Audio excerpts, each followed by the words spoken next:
ಚನ್ನಪಟ್ಟಣದಲ್ಲಿ DKShi back to back meeting ರಂಗೇರಿದೆ. ಚನ್ನಪಟ್ಟಣ ಚುನಾವಣೆಯ ಅಖಾಡ. ಡಿಕೆ ಸುರೇಶ್ ಸೋಲಿನ ಬಳಿಕ ಡಿಕೆ ಶಿವಕುಮಾರ್ ಎಚ್ಚೆತ್ತುಕೊಂಡಿದ್ದಾರೆ.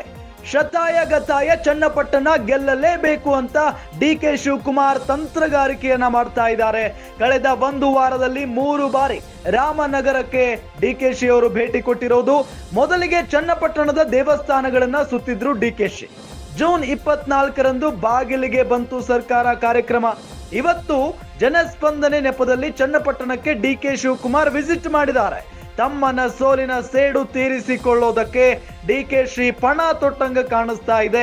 ಕ್ಷೇತ್ರ ಪರ್ಯಟನೆ ನಡೆಸಿ ಗೆಲುವಿಗೆ ತಂತ್ರ ರೂಪಿಸ್ತಾ ಇದ್ದಾರೆ ಡಿಕೆ ಶಿವಕುಮಾರ್. ಚನ್ನಪಟ್ಟಣವನ್ನ ಶತಾಯಗತಾಯ ದಳಪತಿಗಳಿಂದ ವಶಪಡಿಸಿಕೊಳ್ಬೇಕು ಅಂತ ಇಲ್ಲಿ ಡಿಕೆ ಬ್ರದರ್ಸ್ ಶಪಥ ಮಾಡಿದ್ದಾರೆ ಅನ್ನೋದು ಬಹಳ ಸ್ಪಷ್ಟವಾಗಿ ಗೊತ್ತಾಗ್ತಾ ಇದೆ.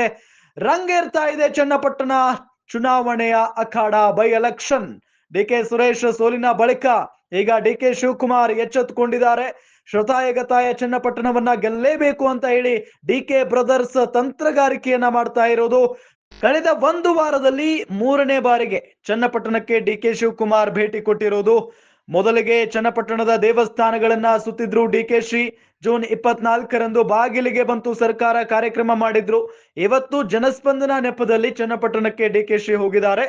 ತಮ್ಮನ ಸೋಲಿನ ಸೇಡು ತೀರಿಸಿಕೊಳ್ಬೇಕು ಅಂತ ಡಿಕೆಶಿ ಪಣ ತೊಟ್ಟಂಗ್ ಕಾಣಿಸ್ತಾ ಇದೆ. ಕ್ಷೇತ್ರ ಪರ್ಯಟನೆ ನಡೆಸಿ ಗೆಲುವಿಗೆ ತಂತ್ರವನ್ನ ರೂಪಿಸ್ತಾ ಇದ್ದಾರೆ ಡಿಕೆ ಶಿವಕುಮಾರ್.